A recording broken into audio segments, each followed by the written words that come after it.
considering the fact that the Riyadh Chefs do have the first pick overall, so they're the ones that are going to be dictating how exactly it goes. Yeah, granted, they probably might just want to go for something that has a little bit more flexibility. I really wouldn't be surprised to see something like a Muerta come out with the first pick overall here. Yeah, I was having a look back at some of the other drafts, so it seems like Phoenix is kind of in the same vein as well, right? Like, it's not as flexible when it comes to the roles, but still it's such a good hero that it's kind of like, this is perfectly fine for us to pick up. And Quest Esports, I mean, PSG Quest, they want to try and go directly into the Weaver. Is this purely just because the Phoenix has such a hard time at trying to track down this hero and actually keep on top of him and kill him? Yeah, I mean, there's no way that you're going to kill the Weaver for sure as the Phoenix, and, you know, it's a pretty decent answer to the Egg. You've also got that flexibility that we're talking about, right? It really locks out a few of the off-laners that you do like to pick sometimes. You can see Brewmaster's still in the pool. Weaver has a great time against the Brewmaster in lane, but we've seen that Omar is super capable of this Weaver in the position 4 role. We've even seen Cowrie play a couple of times as well, so I like the fact that they've gone ahead and opened with something like this. Wouldn't hate to see just like maybe a position come through here. Like, I'm normally not the biggest fan of having 2 supports locked in, but like we've been saying, the Weaver isn't locked in. Yeah, it definitely is a little flexible. Do we feel like this... Okay, I was going to say, do we feel like this needs to be kind of like another Phoenix counter here along the lines of like maybe a Marcy or even a Snapfire, but they just pick up the Treant Protector? One hero that really has been kind of standing tall in that position 5 role. Teams have been able to... At least, I don't want to figure out the hero, but it definitely feels like they've been a lot stronger in being able to play against the Treant Protector with, you know, being able to deal with the living armor, really put a lot of pressure on him in the early laning phase and not allow him to kind of roll over the top of some...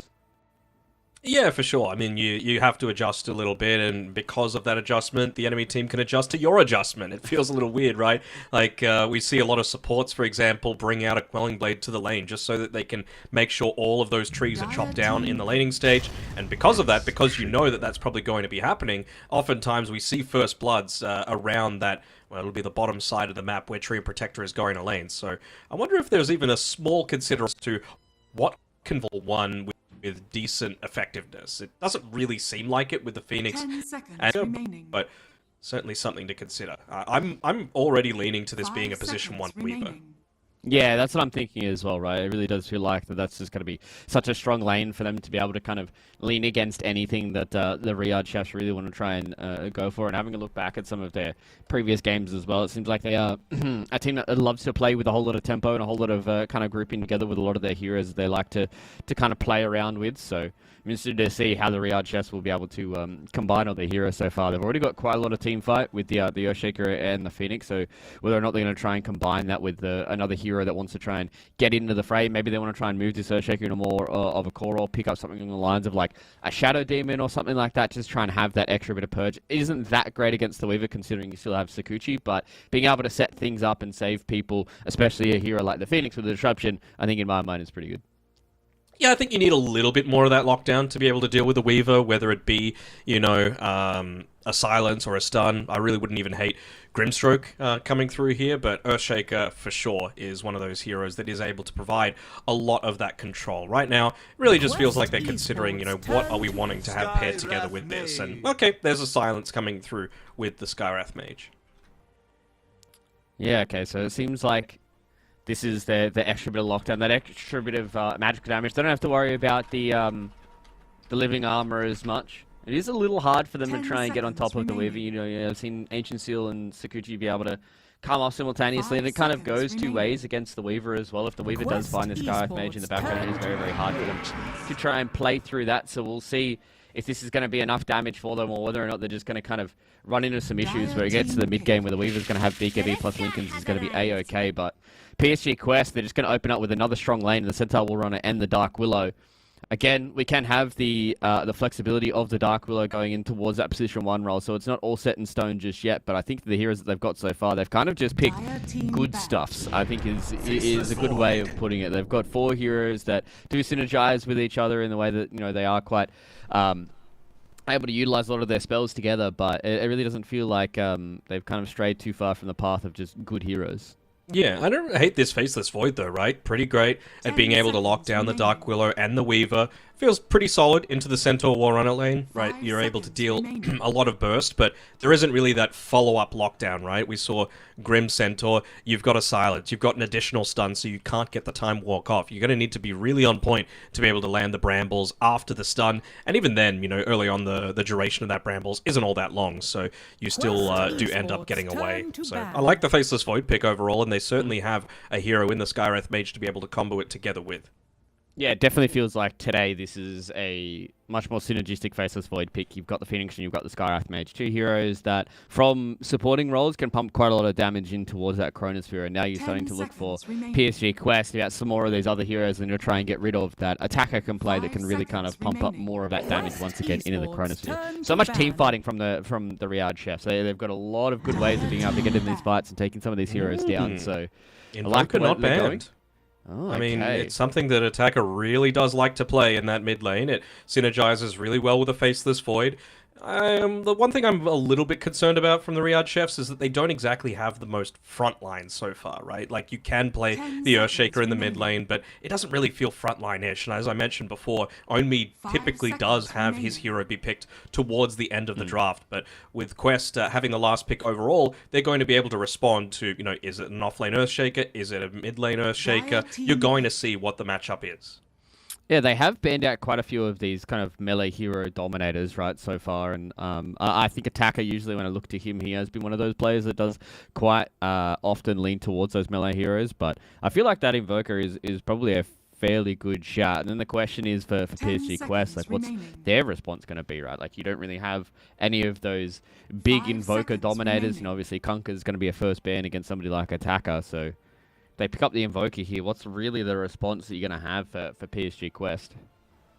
I mean, maybe you just look to kind of try and out-farm him, you know, go Alina or something like that that's just able to stand and deliver, because you have a Centaur War Runner, you have a Treant Protector. Those are beefy boys that are able to kind of stand in front, provide a lot of control so that something like a Weaver can provide a little bit of that extra damage. I mean, maybe you are a little bit squishy with a Weaver-Lina position 1-2 duo, but I don't know, I think it would still be A-okay. Alright, 10 seconds left to go. I wonder if they Sand King. I think Sand King isn't too bad here. Good combo Oh, together with magic a damage. Skywrath. I'm going to go with a Tide. Okay, so one of those heroes that feels like can do a little bit more in towards this, you know, Weaver versus Treant Protector lane. It does feel kind of not that great into a Dark Willow carry in the latter stages, considering how much magic damage she can do, and it is very hard for the Tide to get on top of her and kill her with Shadow Realm, so see what Quest want to do with their heroes so far. They've got the final pick of the draft, and they're just going to go Pangolier, so they've got a little bit of control for the Riyadh Chefs, but it definitely does feel like that if Noob is just going to be able to get in a position that, you know, he can get this Rolling Thunder off preemptively, and it's going to be relatively easy for him to continue to just roll around these fights. Yeah, what I was really hating about Riyadh Chef's draft until that very last one is that they really have zero tower push up until that point. But Tidehunters these days, they love going the Meteor Hammer, they love opening up the map, just especially playing against a Treant Protector, right? You need something that's going to be able to prevent him from getting that living armor maxed out and just protecting so much of the map for you to be able to play around with. But Noob getting a last pick Pango, basically only his Snapfire is more dangerous, so I still feel like he's going to be feeling very comfortable in this lane against the Earthshaker, despite the fact that Pango is notoriously very weak, at least in terms of like pure right-click damage against an Earthshaker. Earthshaker should be getting a bunch of last hits in this lane. Pretty unforgivable, honestly, if Attacker doesn't get away with, you know, a lot of that secured. Yeah, it definitely does feel like this is an Earthshaker favored lane towards Attacker. So we'll see if he's able to kind of utilize that and get himself in towards a good position in towards that mid game. Because I really do feel like that kind of Attacker needs to be the guy who makes a lot of these rotations, especially early on. Really be able to link up with the Phoenix and the Skywrath Mage and try and get these kills onto, say, like a Weaver early on. Because, you know, the early couple of stages, a Fissure into an Ancient Seal, and then, you know, all Phoenix damage on top of that, that's probably going to be enough for them to take down this very squishy carry. So that's going to be the question for me, is does PSG kind of dominated by an Earthshaker who's going to be able to have a little bit of a better lane and walk around the map, or will they be able to kind of hold off and then get towards that mid game themselves where they can try and take down some of these heroes? I don't think this draft is too one-sided going into this game, so I'm excited to see how it pans out. I am too. The thing I'm a little worried about for Riyadh Chefs is that they are incredibly cooldown reliant. It's going to get less so once Earthshaker gets into like an Aghanim Scepter, but it's going to be a while until he gets to that stage. Nice deep ward placed early on, and this is what I was talking about, right? The level 1 contest, making sure to cut down as many of those trees as possible. Quest don't exactly have the weakest level 1. They're quite strong. Yeah, they're going to try and contest this here. TA2000 is going to go in the back with the Sakuchi. Who do they try and put their attention on towards first? Looks like it is going to be on the monster kill, and unfortunately for the Phoenix, has no way to dive away. Gets a lot of damage out with the Fiery Spirits, with the Blood Grenade as well. They're going to turn a little bit of this damage back, but PSG Quest, they just get themselves a freebie here. This is what I was talking about, right? They know, so you adapt, and then they adapt accordingly, but I mean, probably not expecting that Observe board to just give them complete vision positioning there. Made sure to get onto one of the squishier heroes in either the Skyreth Mage or the Phoenix. Yeah, it was a really smart play from TA2000 using the Sakuchi and the smoke move speed to be able to get down there as fast as he did, to be able to get that ward down. So, Quest did a really, really good job at putting themselves in a position, and now they open up with a first Bloody Blood. So, it feels very nice for them, especially in a lane where you've got a Treant Protector and a Weaver. Weaver is one of those heroes that I think if gets off to a really, really big start and starts getting some of those early stat items and some of those early damage, I'll really bully out a hero like this Skywrath Mage. Even gets a D-ward off in the lane, does Cowrie, so he's doing real good so far. Sentry ward just out of range of the one place down as well, so just like looking like being a real good lane for TA2000. Yeah, they got a good block as well. Towards the top side, seems like that is where Monster Skill is going to try and put a lot of this effort on towards Omar. It does have the Bramble Mazes early on, so it's not like they're going to be able to sit there and trade with Monster Kill, but oh, let's try and get a courier. Monster Kill wants it, the second Bramble. Oh, it's too far in front. He is going to go down as well, because Malik is just going to be able to walk in, get these auto attacks going, has the Hoostomp up and available, and a few more auto attacks, they get it done. Malik with the first blood, and the old courier bait. Sometimes you see it and you think, oh, this is such an easy courier kill, and then you get baited into your death, and no movement abilities, bird. Yeah, for sure. Really can't be looking to make that sort of play until he's level 2. He hasn't actually got a lick of experience yet on the Phoenix, just picking it up now in the lane. Mid lane, though, again, this is probably going to be attacker favorite on the Earthshaker. The downside, of course, is that being part of that first blood gives so much valuable experience over to Noob. You know, it's just about reducing the cooldown of that swashbuckle early on, making sure that he's able to secure a lot of these range creeps.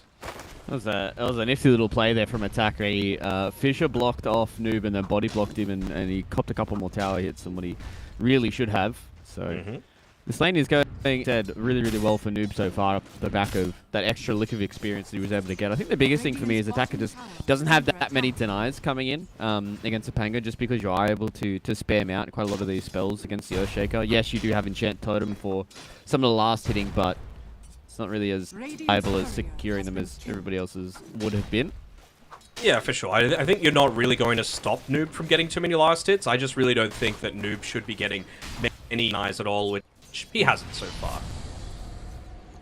Good landing stage so far. Checking in towards the bottom side.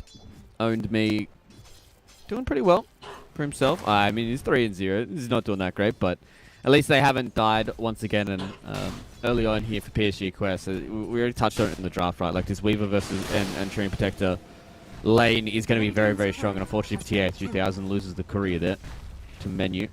Yeah, I mean, in Tidehunter, it does resolve issues with the Riyadh Chefs draft that I was talking about, but it doesn't exactly give the strongest lane, right? When we see for example, a Weaver in a Tidehunter lane, that's incredibly strong. All of that minus armor, you would have an incredibly good job against the likes of a Treant Protector. You just stay away from the Leech Seed. Feels incredibly good. Same sort of thing with a Snapfire.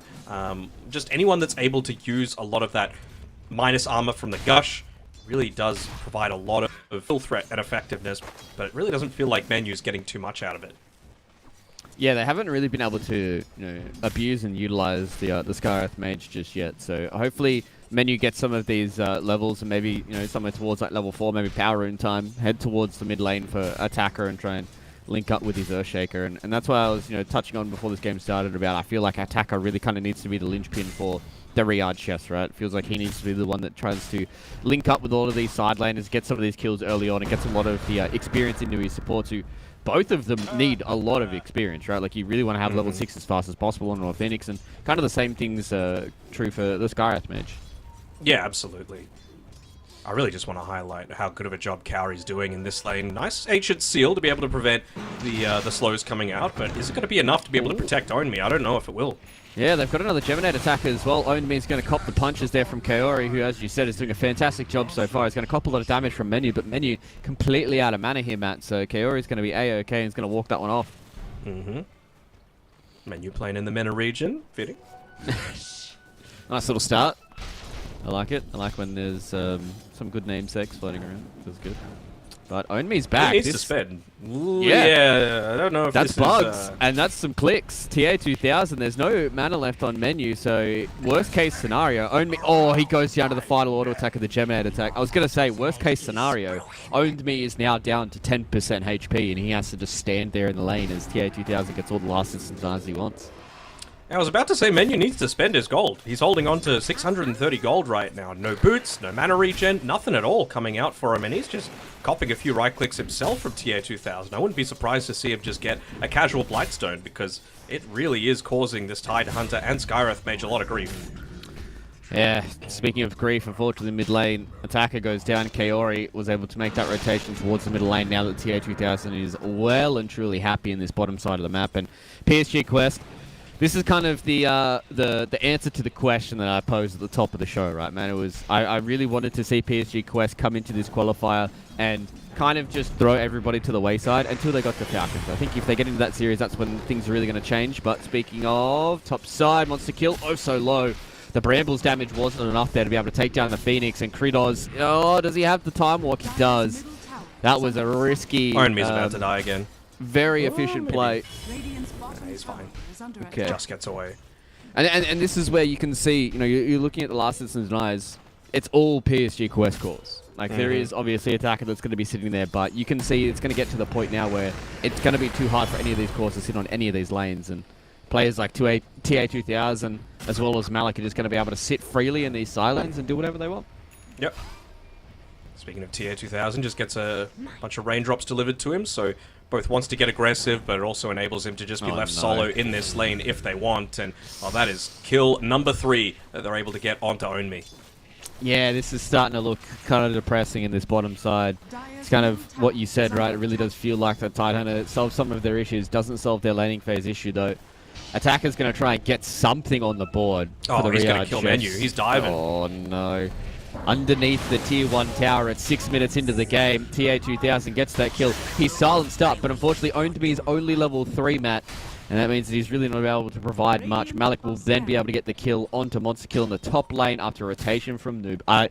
This is PSG Quest just kind of taking over the game. I think this is looking very dire for Riyadh Chefs if this game continues on this trajectory.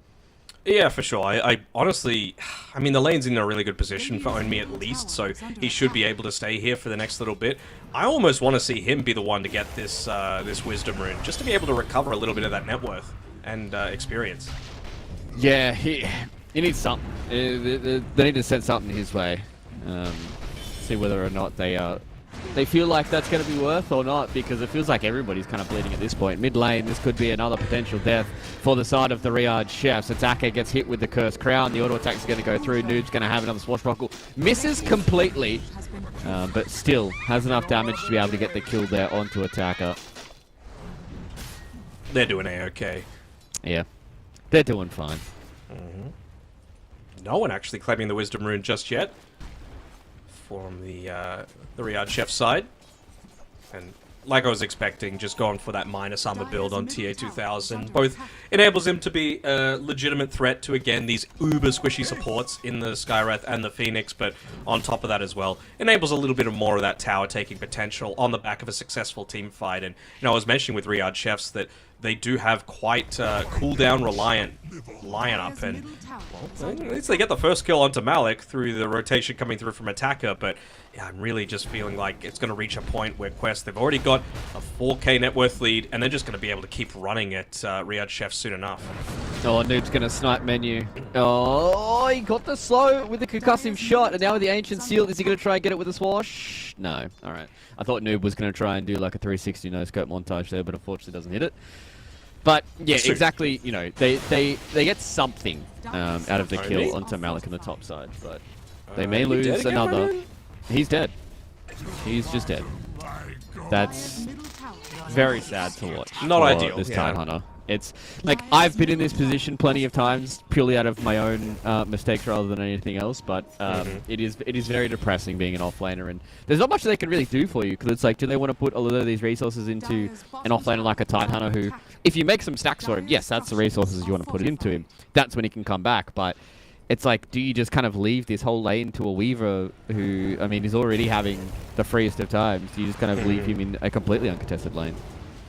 Yeah, I mean, and it's not even like with the Skywrath Mage is able to make a lot of those stacks easily for them. I mean, look at how deep some of these wards are as well. Omar's placed ward incredibly deep.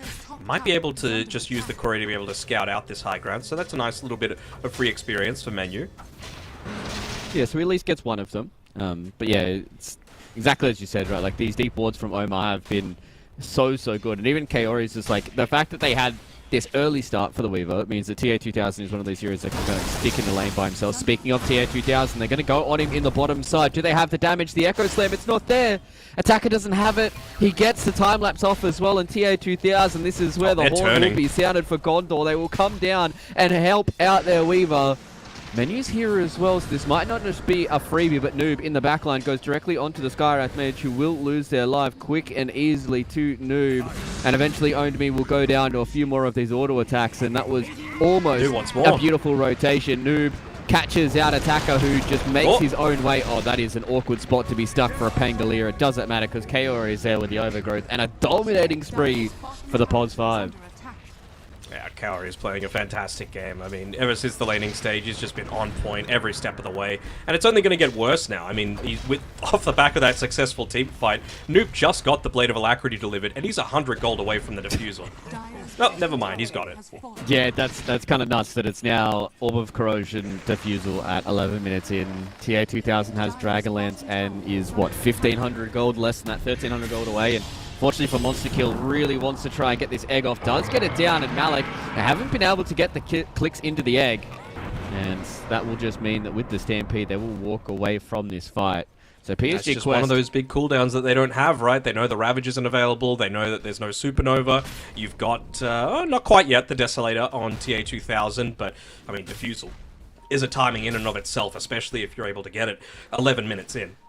Yeah, exactly. So they can just kind of link up with these four heroes and use their low cooldowns. But that's a nice little Crotus here coming in there from Kritos. Does get on top of Omar, gets the stun with the Fissure as well. But how much damage do they have? It's all about who they lose on the crack back. Kaori could potentially lose his life as well. Has a dominating streak, as you did say. So it's going to be a lot of damage, a lot of gold actually going in the hands of Attacker. Well, who will just drop that for the Treant Protector. They want to try and get this kill into Malik. I don't know if they can. He has a full Reaver.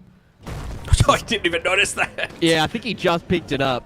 So, Malik, he's got a lot of HP to play with, and being close to this Tier 1 tower, they do want to leave it out. Or TA2000's here. They've also got Noob, who's coming in from the sidelines as well, ready and waiting with this Diffusal Blade at the ready. The Rolling Thunder's going to come in directly on top of the Earthshaker. That's the one they want to try and get. The kill they would like to have is the Earthshaker, and Menu goes down in the backside as well. Oh, that was very close there from Omar.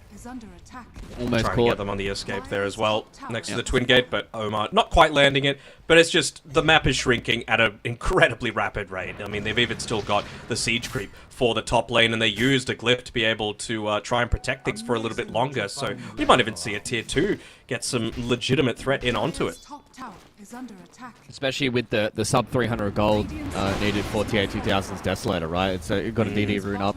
Now on to Noob. He's getting closer and closer to that Mantis style. And the question is, how do Riyadh Chefs really trying to control this? They've got a lot of these beautiful team fight ultimates, right? But they've got such big cooldowns. Yep. They found Kritos. Okay, they're not going to aggress onto the Faceless Void just yet, but it is so hard for Riyadh Chefs to try and defend these towers because they just don't have the cooldown.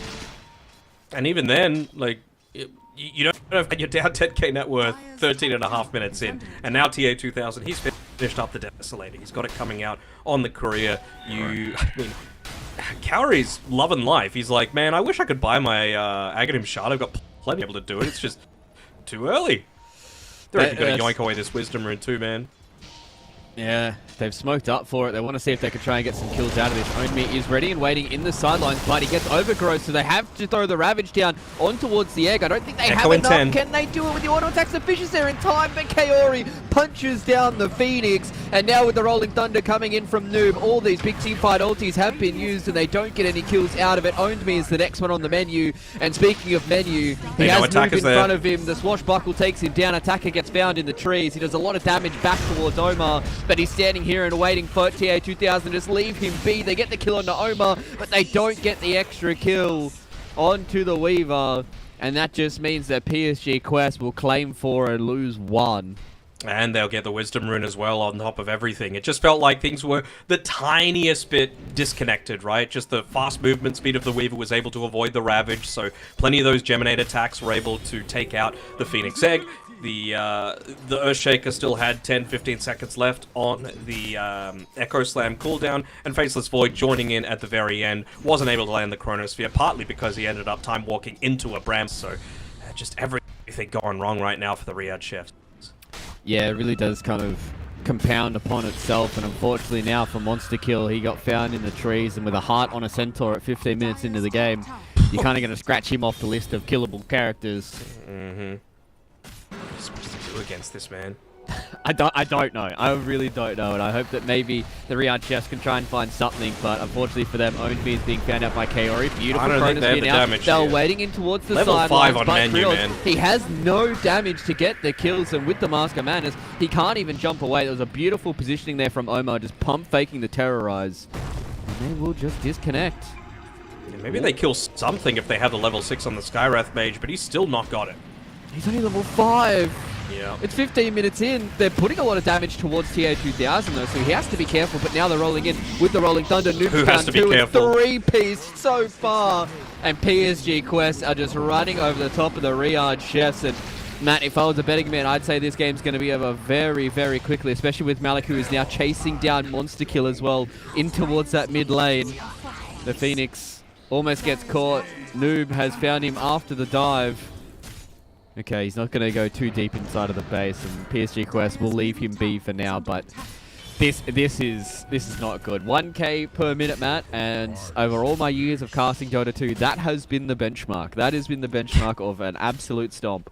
And yeah, absolutely. I mean, you even got a full Yasha coming out as well for TA2000. I wouldn't hate to see an Aghanim Shard be purchased up by Malik as well. I don't mind the pipe choice that he's going towards. They've got plenty of magic damage that he would love to try and mitigate a little bit for the rest of his team.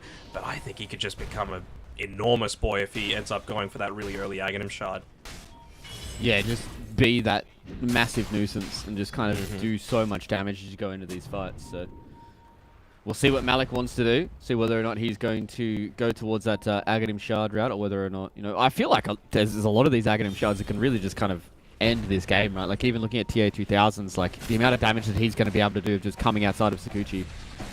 Oh man, poor Monster Kill. He just put down that Observer Ward, and Kaori, oh, never mind, he gives the gem over to Malik, and well, that's probably one of the earliest gem purchases I can remember, and they are just using it to completely suffocate the map. You know, maybe a few years ago you're probably seeing early gems, but it has been a very, very long time since teams have been doing this, and seems like PSG Quest, they want to try and end this game. They haven't set their attention towards Roche just yet because they want some kills here. Monster Kill goes directly into the egg, and they used literally nothing for that. There was no big cooldowns that got utilized for that Phoenix egg, and with the Supernova down, I mean, you just walk into these tier 2 towers, right, Matt? You just, you know, dot your I's, cross your T's, and you will just continue to close down this map for PSG Quest. Like, Kritos, he's not even close to a Maelstrom. He needs Maelstrom plus probably a BKB plus another like damage or attack speed item, and then you might start thinking towards being able to kill things with the Chronosphere. It needs to be the perfect team fight, and they can't even afford to, well, Attacker's dead again. They can't even afford to glyph any of these remaining tier 2 towers. You've already used one. You lost one tower, now 2, so it's going to be very easy for them to just go up high ground and take away some of that high ground tower defense soon enough. Yeah, exactly. They just... What do you even go? Like, does Onmi go an Aghanim Shard or something like that? But then, how does he actually get in range to be able to land that anchor onto either the Pango or the Weaver? This sort of question is like, maybe do you just go for like the poor man's Blink and the 4-staff? But even then, that feels bad. Like, it's only a small amount of positioning, and it's not like that instant catch like a blink dagger is, right? So Yeah, I think he needs like the blink Aghanim shot is enough. I just really don't think he's going to get enough money for that anytime soon. I mean, he's already for the shot if he wanted to buy it right now, but it just feels so rough. Maybe they can go for a real big gamble and in 1 minute try and tell you've already purchased the Aghanim shard on the Phoenix, and I mean that'd at least get him a blink dagger plus a shard, and maybe then they can take a team fight. But it's looking rough. They're just going to look to go ahead and claim this this first Roshan. Just make sure that one of the biggest counters to the Chronosphere is available to them in the Aegis of the Immortal. yeah, I mean it's very simple gameplay, it seems, here for PSG Quest, right? Like, they just set themselves up with really strong lanes. They kind of put the Riyadh chefs on the back foot, basically from, I'd imagine, it was basically like the 5-6 minute mark where I saw there was like a 4-5k kind of deficit already. And then from there, they just got together, they made sure they made good movements around the map, they just kept people safe where they needed to, and now they're just taking all the towers, taking all the objectives, and this is what we touched on at the top of the show, right, is what do these teams look like against a team like PSG Quest, who have been on the international stage for many years right now and have a lot of that experience being able to clinically close out games. I mean, a lot of people are pushing in towards this top. So you want to see Monster Kill just, even if it means him dying, just put a little bit of focus on maybe putting some pressure onto this mid-tier 1 tower. Force them to have to take a backward step, but seems like he's just keen to try and defend this tower. They've got the Chrono, they've got the Echo Slam available, and a double damage on Attacker. And they actually get the smoke off before the tower goes down. We'll have to wait and see. They'd love to catch Noob at the start of this fight. Only has picked up a blink dagger, so he has just revealed that now to TA2000. We'll see what this fight is going to look like. Everybody is smoked up. Kritos, though, has to try and deal with this mid lane. He wants to try and keep himself under the guise of the smoke, though. I love Malik's positioning there. Like, he was just farming in the neutral camps on the bottom side, revealing that, well, actually, he's only just going to die. Oh, they need to try and do something for this. They're going to come in with a big nice. Echo Slam on the back. They haven't done that much damage, though, and Kritos goes in. He misses everybody. He only gets Attacker. Oh, man, it's gone from bad to worse, and now they're just losing their cause. The Riyadh Chefs, this is going to be a quick one. Just put them out of their misery. I think the Ravage is good, but there's no damage left. TA2000 is just going to time-lapse himself away. Still has the Aegis of the Immortal. Beautiful swashbuckle from Noob, and everybody is dead. Yes, it's a buyback from Attacker. It's only into a dieback, and we're going to call GG at 20 minutes into this game, Matt. There was signs. There was a small bit of movement coming in from the Riyadh chest, but Kritos hitting absolutely nobody with a Chronosphere was the final nail in the coffin for me. And that was a clinical game coming in from PSG Quest. I really got to commend them. I think they've definitely kind of put it in the books right now and probably sent a little bit of a message out to the Falcons, is you guys are going to have to play some really good Dota to be able to take us down this time. Yeah, I mean, there were, of course, a handful of different issues that game. I really feel like from the very beginning, right? That first blood, Quest setting themselves up in the perfect way. But it even just goes back to the draft, right? First pick Phoenix overall, didn't really feel the effectiveness of it. Whereas you compare it to a Treant Protector and a Weaver, that is a deadly combination. That, even just the Weaver is able to be so flexible in going between 3 different roles across the team. So while I think Phoenix is one of the strongest heroes in the current patch, I just don't think you can open drafts with it because it is exploitable. Yeah, it definitely does feel like it is one of those heroes that can definitely be exploited a little bit. Was there anything else from the drafts that really kind of stood out for you, or do you feel like this was much more of like a mechanical mismatch? I think it was mostly mechanic mismatch. I would have loved to see Muerto Weaver come out first for Riyadh Chefs instead. And then, of course, the Skywrath Mage. I think it was fine. Like, it was a response to the Weaver at the time, and you know, I mentioned at the very start of the game that Tide Hunter pick, it was to resolve the fact that they had non-existent tower push, but the Skywrath Tide Hunter lane, it just doesn't synergize at all. You know, you're not going to be able to deal enough damage. There's no minus armor synergy there from the Skywrath mages. It just feels a little bit awkward. So Quest, they're a team that does not let any sort of slip-up go unpunished, and, well, that was an absolute stomping. 24k net worth lead in 21.5 minutes. What a massacre. Yeah, it definitely did feel like it was a very straightforward kind of victory there for PSG Quest. So Hopefully, it is going to be a little bit more of a close one going into game number 2. We're going to have to wait and see, ladies and gentlemen. PSG Quest put us on an early mark, and we're setting up for a potential 2-0 here against the Riyadh Jeffs. So make sure you join us on the other side of this break for game number 2. Underneath last night's covers, everything came so easy. It's electricity. Electricity. Oh, it's electricity. Electricity. It's electricity.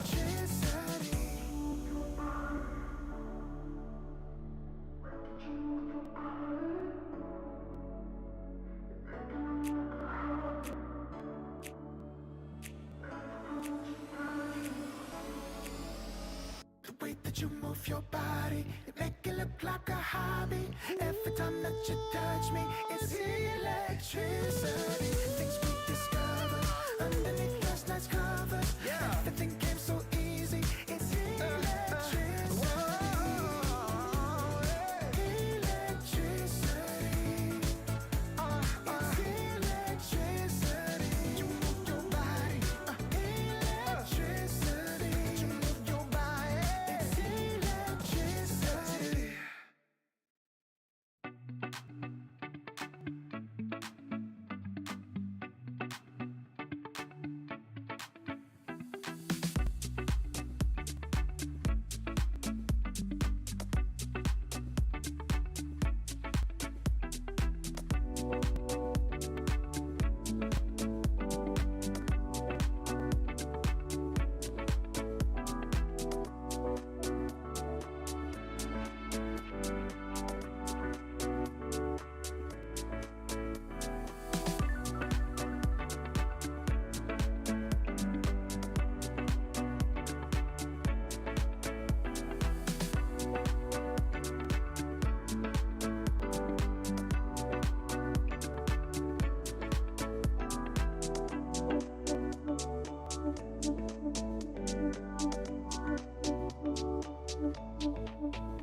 Welcome back, Dota fans. ESL 1 Kuala Lumpur MENA closed qualifier is well underway, and we are deep into this series with one game down already. Danog, that was a Gabe and Tier shellacking. That was a little bit of a bum smack for the Riyadh Chefs, who, watching this series, I'd imagine probably they're going to be looking at this series and being like, this is going to be a very series for us to come out on top of. But it really did feel like their Quest Esports kind of got a lot of good things in their draft, and there really wasn't all too many answers from the Riyadh Chefs. So I'm hoping game number 2, we may see a little bit of a change of fortunes.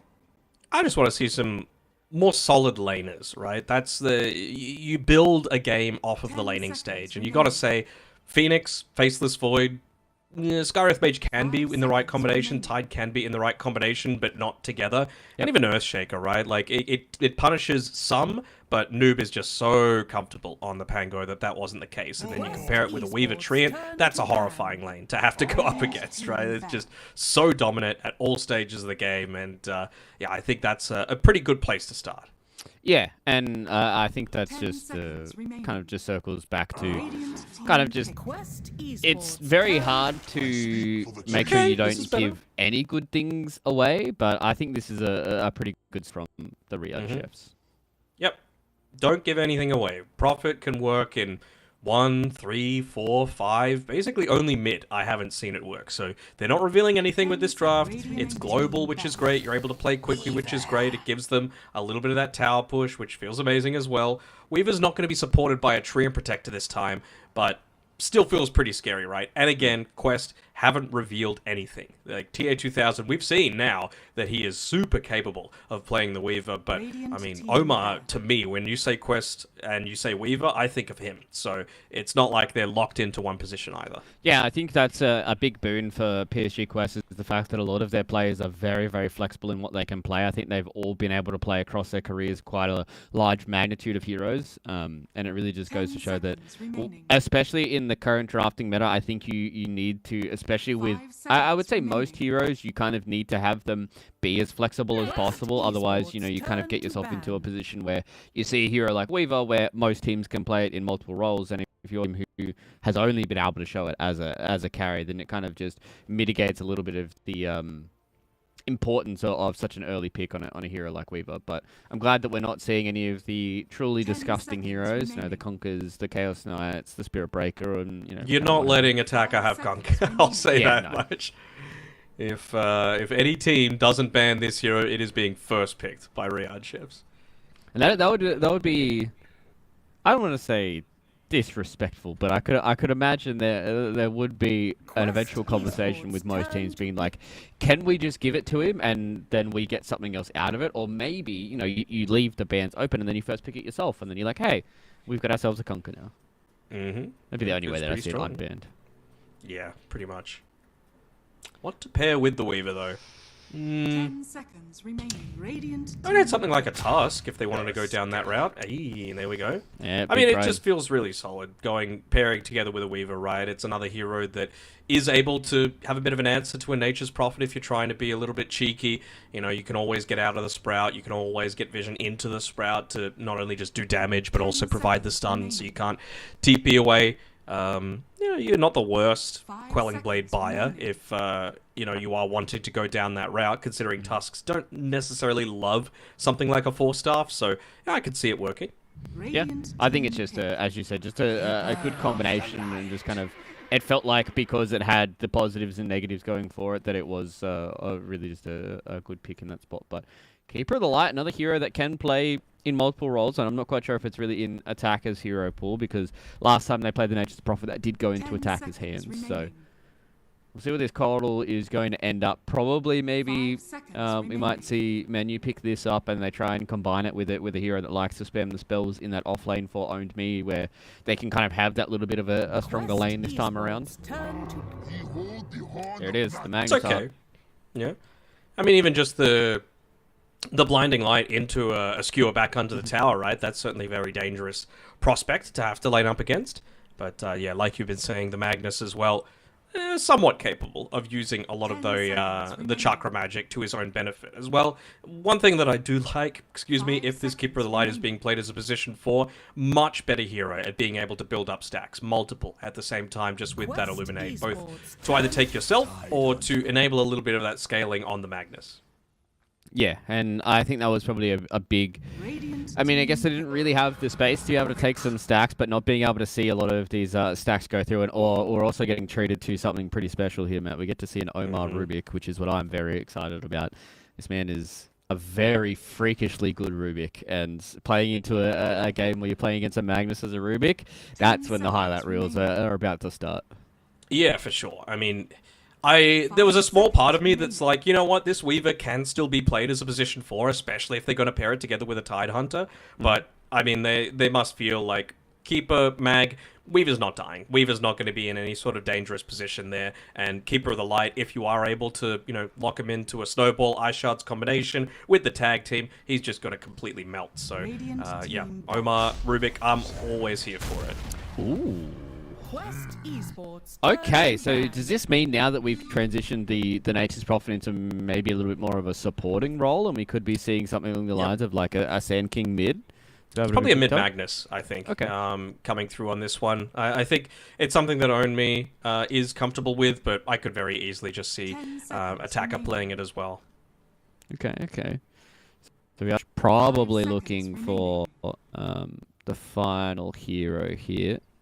Probably a carry, I'd imagine, for guard chefs. They could play position 1 Nature's Prophet, but I haven't really seen too many of those in the most recent past. It's so oppressive, you know, the position 1 Nature's Prophet. Yeah. And, I mean, you've got... All you really need is a Quelling Blade out of it, right? The Treant's not going to be all that effective either against an Anchor Smash, so I would say it's a little bit less likely to be down that route. And you can see, you know, PSG Quests are probably on the same vein by getting rid of the Luna here. It's another hero we could probably think of. Is PA in the back of your mind, considering it is, you know, a Magnus as well? That's something that can really kind of take over the game, especially against like a Tide Hunter and has that built-in break with the Ag Shot. It's not really meta right now, but I wouldn't even hate a Monkey King, man. Like, just decent against the Tide Hunter or something that can get on top of the Rubik or the Weaver, you know, an extra stun as well. I think it feels relatively solid, and it comes online quite early, right? You remember the thing that I was really wanting was solid lanes out of the Riyadh Chefs, and I feel like a Monkey King, it's pretty hard to stuff up that lane. Yep, that's very true, especially with, you know, maybe like a Nature's Prophet that's able to really kind of put you in a good position with getting everybody nice and low with some of those auto attacks. So, see what the Riyadh Chefs wants to go for now. Do we feel like going back for the Faceless Void once again is going to be a little bit too rough for them? They don't really have that much damage inside the Chronosphere. They do have a lot of team fight once again.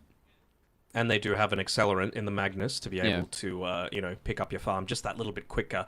I'm just worried about the lane, man. Like, I really don't feel like a Faceless Void is something that you want to be playing against a Tide Hunter. Early on, Anchor Smash, lowish cooldown, and Time Walk, 20-plus minutes. Yeah, again, solid lane, right? This is all you really want. Ugh. Yeah, I hate Troll Warlord. I mean, I know you do. A lot of people do. I'm just a Troll Warlord hater. There's two heroes in the game of Dota 2 that I despise no matter where they picked. Troll Warlord and Silencer. He needs some love. Troll Warlord, like, really, I think he just needs a rework. He needs to not lose control. I think that's a big part of Dota, is having full control of your hero almost at all times, and when you don't, that generally leads to your death. And that's what happens with Troll Warlord. I do understand why. It's a very strong laner. Good with Magnus. Can abuse Keeper of the Light, Chakra Magic as well, which is big for their lane. That is a very, very scary lane for Titan to go into because it is just whirling axes spam. And they don't really have a good way of chopping him down either. But this is going to be the Dazzle for Noob. Somehow slips all the way through. Minus armor. Minus armor. They have a ton of minus armor, so this is going to be a... Would it be an earlier Roche than we saw last game? I think it was at like 19 minutes that they ended up taking Roshan. I wouldn't be surprised to see it done a little bit sooner, maybe around the 15-minute mark after they pick up the Wisdom Runes while it's still... Actually, that would be on the wrong side of the map, but you know what? Maybe they just go down the strategy of just balling down a lane, and yeah, the Dazzle is just so irrepressible in the lane. It's going to be an attacker Sand King, actually, so I don't know how good a time lane as long as you've got sentry control as the melee Sand King against the likes of a Dazzle. Yeah, especially because, I mean, I guess it's like one of those things as well where it's like the Magnus will also have a rough time. At least now with the Sand King, you have the one out with, as you said, with the sentry control. So maybe that might be something that Attacker can try and rely on. I think he did a pretty good job in game number 1 against Noob, but that was in a much more kind of, I would say, even matchup, whereas this definitely does feel a whole lot more Dazzle favored. So we'll have to see how that lane goes. We'll have to see how the rest of the lanes go for the Riyadh Chefs as well. I think they've got a very strong safe lane with the Keeper of the Light as well as the Troll Warlord. I think that is a very, very deadly lane, and that's going to be a big thing for the Riyadh Chefs, is getting their safe lane off to a good start. Getting Kratos into a position where he's able to actually have some net worth and try and influence the game should be a good space for them. And maybe if they're able to put Owned Me into a position where he can have a little bit more of this emphasis in the mid game, could be a big boon as well. But I mean, after what we saw in game number 1, Matt, I don't think I can really go past PSG Quest to make this a 2-0. It's pretty hard to go past them as the favourites here. One thing I do want to note, though, is that, you know, the Keeper of the Light, Troll Warlord lane, assuming Monster Kill is going to go down, paired together with Kratos in that lane, it feels pretty good, right? You know, you and I were both casting, I think it was ESL 1 Thailand like 3 years ago, and that was the position 1, position 5 combo that was really just running amok, because you are able to just spam out those Whirling Axes in the lane, and it's a pretty decent response to the likes of a Tide Hunter, who already is, you know, kind of hard to oppress in the lane, but something like a Troll Warlord staying at range, or just being able to consistently throw out those axes, it makes life a whole lot more challenging for the Tide. Yeah, 100%. And we saw a Tide struggle in game number 1, so we'll see if we'll see a second one here. So, PSG Quest, they're going for the little walk around. This is something they've been seeing a lot more from teams recently, just trying to catch people out who are trying to not contest the bounty route as early. 30 seconds to Get a lot of these deep wards They've down got as well. such good level 1, that's the thing. They are sitting in good positions here, though, are the Riyadh Chefs. So Menu is going to be able to break this smoke at least, and Kaori will get spotted, thanks to the little watcher. Get the hell out of there. Can't be giving up a kill for free. Double wards on top of each other. We don't want to have the game start like game number 1. If you're Riyadh Chefs, just don't get first blooded. I think that's step number 1. Try not to Before get the first horn. Don't get first blooded. Hopefully Kratos is not going to be in that sort of situation. I mean, looks like he will be able to just walk his way towards the lane. Not needing to make the TP happen. So he should be A-okay. Looks like Quest, they really want to try and put pressure on him. They see him with a ward. They know that he's here. Oh, Kratos. He only has one set of axes. He's going to try and TP all the way to have the damage. Yes, they do. Now he's got no TP for the lane, Matt. Oh, no. Not the 30-second walk of shame. This is sad. Well, we calling it, or what's going on here? I'm ready to go take a break till our next series. I don't know if the Riyadh Chefs are that willing, but yeah, that's a heartbreaker, that one. That is a big heartbreaker. I mean, it's so hard to expect a ward like that, and it's so hard to expect that you would still keep 3 people down there. Like, we know they're incredibly dangerous, and they do end up getting the D ward off with Menu, but you got to respect the fact that they were making that sort of play, considering you knew the path that they made, you knew that they were smoked, they were probably going for some sort of kill, and that's another death in that lane. This is what I'm talking about, right? You got to have sentry control, because melee heroes just cannot contest into Dazzle. Yeah, that's rough. It's a rough start, not being able to win out on that sentry battle, and getting that first kill for Noob as well. Oh, no! Has he got his hotkeys unbound or something like that? I don't know. Maybe you call it at that point. I don't know if anybody caught that, but Attacker cancelled his own TP. Yeah. I actually had that happen to me a few times. I was playing on Trent's PC at TI, and he doesn't have teleport requires hold/stop. I mean, is his laptop come down? And he just doesn't have that. So there were like 3 different times that I cancelled my own TP, and I'm like, please, no. Oh, that's so depressing.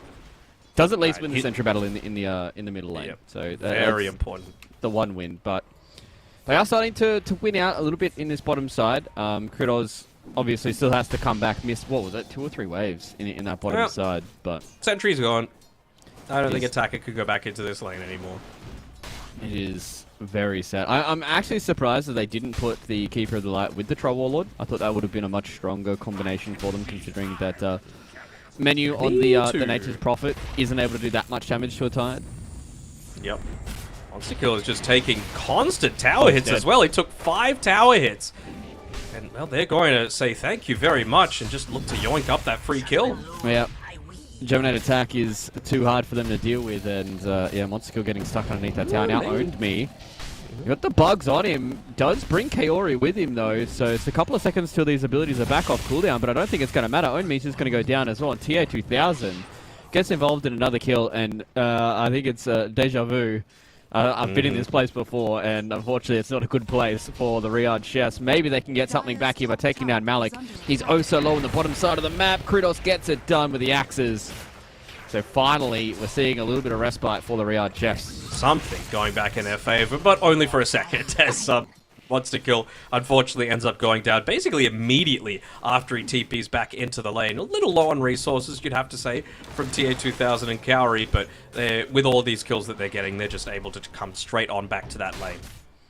Yeah, it's just too many resources going the way of PSG quests, too many kills going their way, and it really started to snowball super hard. Like mid lane, new level 5 attacker is level 3. He does at least have sentry control of the mid lane for now. For about 10 seconds, yeah. Yep, until the sentry does come out from Noob, so he will be able to get at least a full creep wave. I mean, he needs every little bit that he can. He's 10 last hits behind and 10 denies behind as well.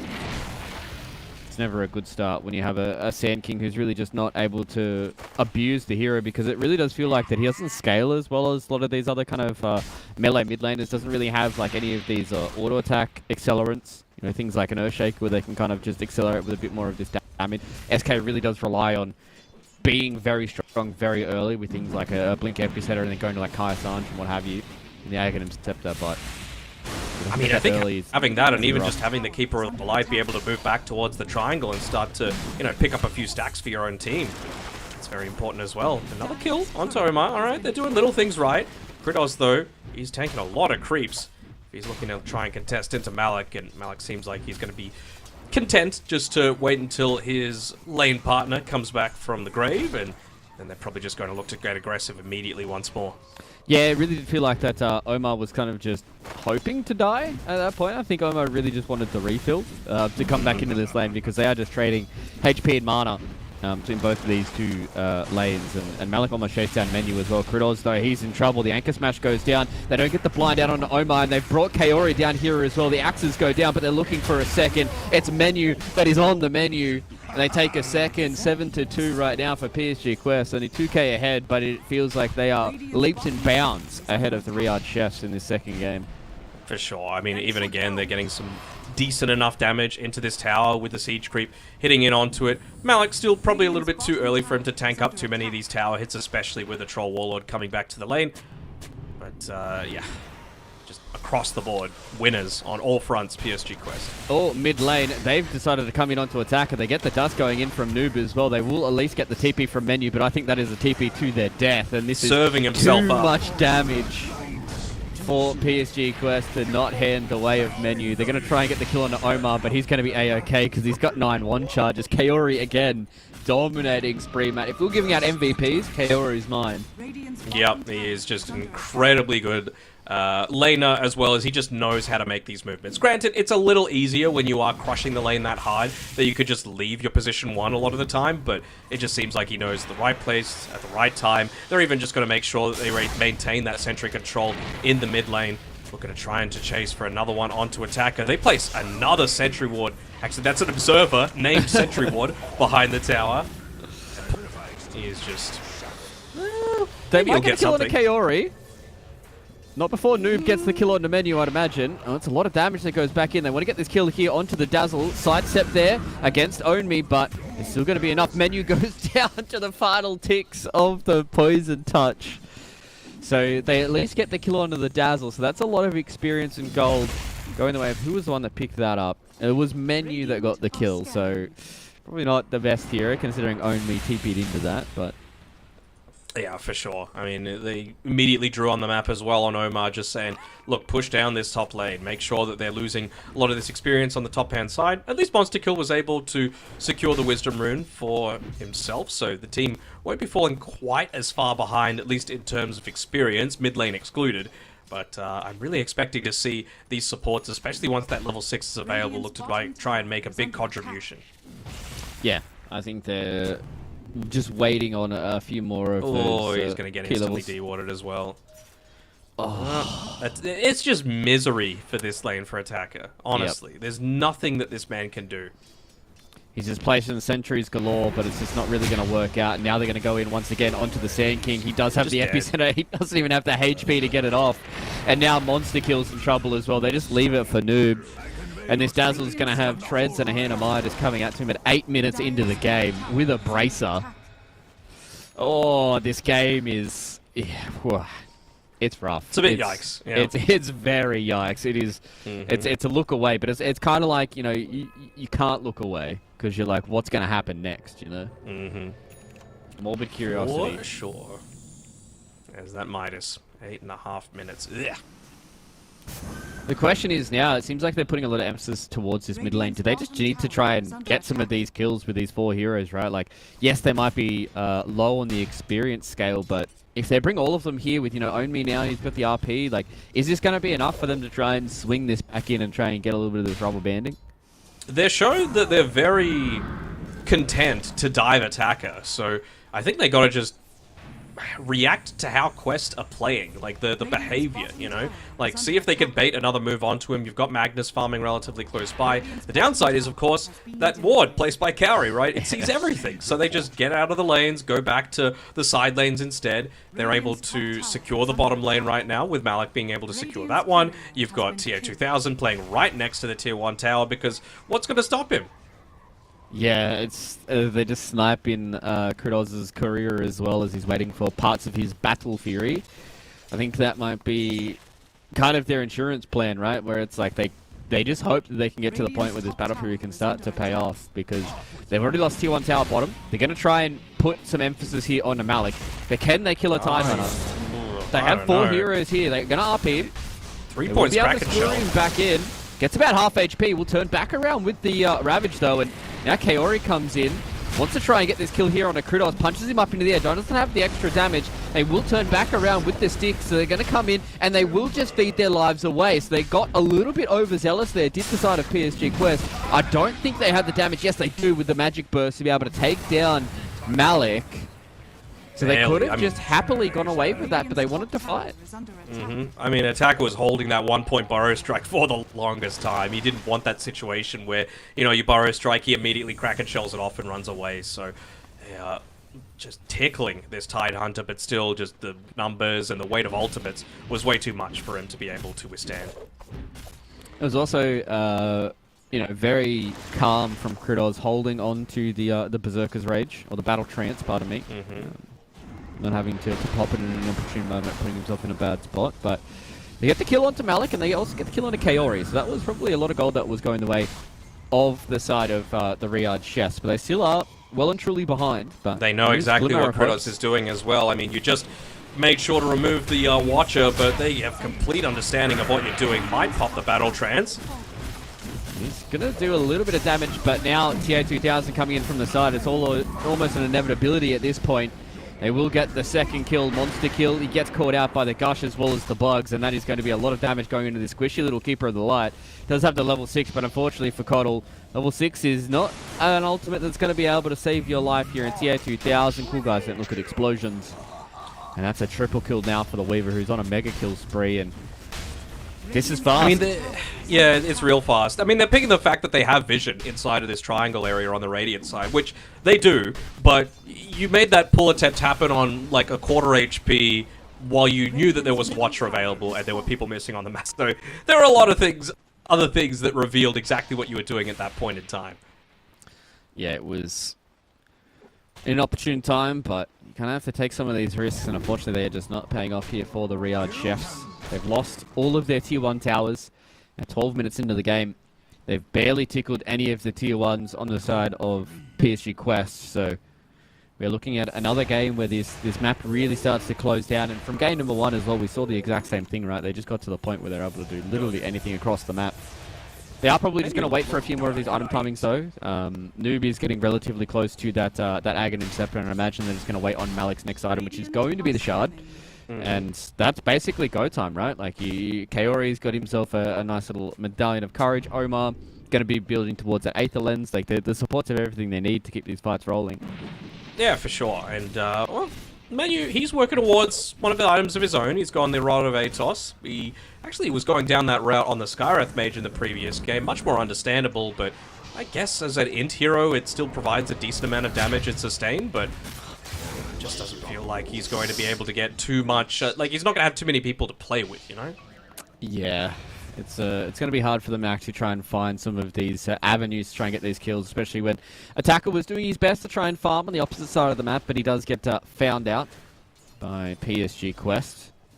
He loses his life, and losing Attacker once again, you can just see the net worth is slowly starting to creep up and up and up. There is basically the position 1 and position 2s are doubling their counterparts across the side of the Riyadh Chefs, and now they're going to have a little smoke, so they're going to see what they can find on the top side. It's only Menu that's going to be in the area. Maybe they're hoping to see if they can find Kritos trying to take some of these ancient stacks, but they don't have any stacks available They'll to be them. happy enough to just get the Wisdom Rune. Yeah, they know well. that Kritos is coming. Ooh, just went a little bit too early there on Kaori. Oh, they actually want to take a full fight. Ultimates at the ready. Oh, the Riyadh Chefs. Yeah, they have to be careful. They don't have their Tide Hunter around, so that was a nice little blinding light there from Monster Kill. TA2000 has to be very, very careful. Does throw out the time lapse. So they're getting themselves funneled into a small little corner. Only has Blink Dagger. It is going to be scary. Massive RP that comes in there as well to be able to keep them stuck in the Nice position. snowball. And now the Snowball will be able to save their lives for a little bit longer. There is no time lapse for the Weaver, so TA2000 stuck in the corner. 2 kills, Nicely 3 done. kills though from the Riyadh Chefs. So that was a nice response from them to be able to walk in towards their Wisdom Rune. They get the Wisdom Rune, they get the 3 kills as well. And Own Me finishes off with a nice little RP kill, so you'd love to see that. And now Menu walks in onto Noob. Going to be hard for them to take down this Dazzle. He does have the Shallow Grave, but I don't think he's going to be able to walk out of this scot-free. They're going to walk in here with Malik. Now they're going to get the Ravage coming down and the Meteor Hammer, but it's not enough to save out Noob. And now Malik is walking into 4 heroes by himself. He's very, very tanky, but I don't think this is really going to be a position you want to try and stay around if you are the Riyadh Chefs. Menu gets picked off on the side, and now they're going to look for a second with Monster Kill being found out and taken down. A long engagement, but a good engagement nonetheless, I'd imagine, for the Riyadh Chefs. Yeah, nice rotation, specifically from Own Me, right? Waiting until the very last second, making sure that he had that Blink Dagger available. There's no point showing up to a fight like that. Also, Monster Kill, we have to, again, give him props, right? He got the Blinding Light, making sure he was the one to secure the Wisdom Rune, put TA2000 really out of position, and meant that he was the one that got caught out towards the end of it. So, you know, little signs of life coming through from the Riyadh Chefs. Yeah, Gotta they've say, definitely though, got... Noob wasn't there for the majority of that time. He was finishing his Aghanim Scepter. He was about 300 gold away when that all began, and you can't really blame them for going for a really ballsy play like that, considering how the start of the game had gone. Yeah, there was no Malik and there was no Noob, right? Or they've caught out Control Warlord in the top side here, and he just gets leashed up thanks to the Rubik being able to steal the... what is it called? Sprout. The Sprout. We call it leash for some reason. But It will, Kritos soon enough. goes down. Tier 2000's almost got a DD as well on the top side of the river if he did want to play around with it. Structures are fortified. Why not, right? He's just so strong right now. Yeah, All it that really does extra feel like damage that coming they can kind of just 5-man at this point, right? And what is there to really stop them? You can see Kritos really just kind of has a lot of issues. Oh, nice little blink RP though, but this is where the Power Rangers come in to the side of PSG Quest. They have the damage to take down TA2000, and now it is all get out of dodge. See if they can get away from PSG Quest. It looks like Ownby, unfortunately, is going to be stuck here thanks to that anchor in the deep.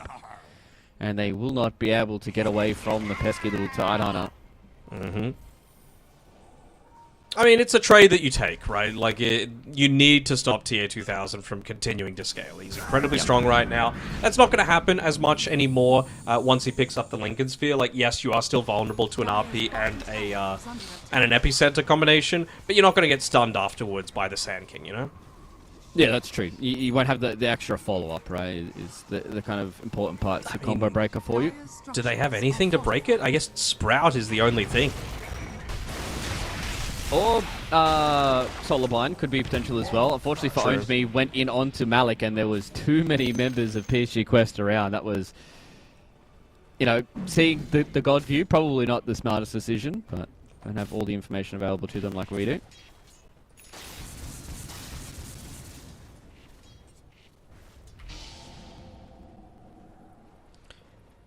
Man, so 4 minutes ago, there was a 34% win probability for the Riyadh Chefs. I am surprised at that. You know, that was before all of that shenanigans had happened. Oh, maybe it was just as it was happening. You know, all that, those kill streaks being claimed, all of that recovery gold. But unfortunately, it wasn't the Troll Waller that it all went to. So he's only just freshly picked up that Battle Fury. Doesn't have too much in the form of follow-up items after that. Just a Band of Elven skin. Yeah, so he's just trying to stave off a lot of this pushing threat that's coming in. Noob goes forward. The water. The water comes down onto Kritos. He is going to be locked here. They do get the Ravage as well. Hits onto two members, and they've got too much damage for the Riyadh Chefs to deal with. They get the Blinding Light to miss, unfortunately. And now that is 2 kills going the way of PSG Quest. Once again, they make it look easy, Matt. They do indeed. Kaori, just again, right place, right time. Make sure to get a lot of those combinations off together. And he is 5, 2, and 16 on the Tusk so far. Another attempt, and they end up getting TA 2000 once more, but the downside is you're not really getting much beyond that, right? You've finally taken a Tier 1 tower, but that's it. You know, they're pressuring your Tier 2 towers. It's about to be that 20-minute mark, and maybe they just go down towards the bottom side, secure Roshan, move towards a Tier 2 on the bottom side. Feels like with all these minus armor items that Quest have at their disposal, they could very easily do so. They 100-0'd Kritos. Oh. That was a beautiful display of stun locking someone, especially something like a Troll Warlord. So Kritos just respawned, TP'd to the Tier 2, instantly died. So yes, Tier 2000 has gone on a little bit of a chain feed right now, but that is nothing in comparison to what Kritos has been, unfortunately, been subjugated to. 2, 6, and 5. Not even 100 CS yet, at almost the 20-minute mark. Oof. Who's got more CS than him? Okay, no supports at least. That's a plus. And attacker. He's been found. Gets away. He's got free though. Yeah, I was gonna say who's close. Yeah, okay. I mean, nobody's really close, but No bits of travel for Noob. But he can just TP towards that bottom Tier 2 tower if he really wants to. 20 minutes are up, so time for a Dazzle to take the Tormentor. Wonder if he wants to tell his team to just bring all of his couriers to the general vicinity, but it looks like they want to take Roshan instead, and you know what, why not? yeah, head to Roche. Then, you know, Noob can walk in and do the Tormentor by himself. So Yep. this is a 20-minute Roche, so it's not going to be as fast. He's doing it now. So Noob's collated the boys. There we go, look at the couriers. Look at the courier party over at the Tormentor. Malik, bring your courier closer. Help! Help! A little closer. Alright. Oh, it's fine. It's enough. It'll Okay. do. 21-minute rune will be spawning there as well, so I'm sure Noob's just going to stick around for the next little bit. Yep, Kaori gets the Aghanim shards, so we're going to have the big long boys when it comes The long to boy, we love the long boy. the ice shards. Very So cool. even more annoying to deal with is going to be Kaori now that he's got a blink dagger as well. So it's going to be a rough old day here for the Riyadh Chefs, but they do have signs of life. They've got quite a lot of team fight. They've got quite a lot of damage when it comes to their Magnus as well as their Sand King at the moment. But in a full 5v5, I don't know if it's going to be enough to overcome this 8k net worth lead, especially now with TA 2000 having the Aegis and the Lincoln Sphere. I mean, at least he's got the Aghanim Shard on attacker, right? He's got his level 2 ultimate as well, so the pulses end up doing a decent amount of damage if he's able to just walk around. And right now he's playing a very sacrificial role, just trying to force them back for once. But okay, decent usage. This is pretty nice. Oh, Not no. quite, though. Yours wasn't long enough, and Menu again is just going to be looked at by TA 2000, who was able to cut through the trees and be able to catch out that pesky little position 5 and monster kill. Oh, no. Oh, they got the dust as well. They got the vision. Kaori is absolutely everywhere, and with the long boys, it is all too hard. They're just going to walk in. Omar's just going to get the clicks going. Eventually, they'll get the kill here. Punch. Onto Monster Kill. Miss. He's full HP. Yeah, he ate a Lotus. So he's just buying a lot of time. So, I mean, they were able to secure the tier 1 tower in all 3 lanes, right? So there's a little bit more space to be able to play around with. And right now, it really does feel like just protecting Kritos for the biggest amount of time. Ended up having to pop the Battle Trance just to take the Tormentor, which means that Keeper of the Light has the recall. Not sure how effective that's going to be, this game in particular. yeah, it might not be the... Oh! Radiant's middle tower is under attack. You're lucky, Owned Me. You didn't catch that one live in 4K. That was a whiffed RP on that one. Blink RP didn't get caught. Malik had the quicker fingers that time around. Yeah, I mean, never feels good to be in that sort of situation, especially considering he's been pretty solidly up until this point, right? When you're down 9k, when the kill score is this lopsided, 2, 3, and 7 isn't the worst score to be able to have. Like, every single one of these big team fights that Onmi's turned up to, he's turned the tide for his team. Yeah, definitely.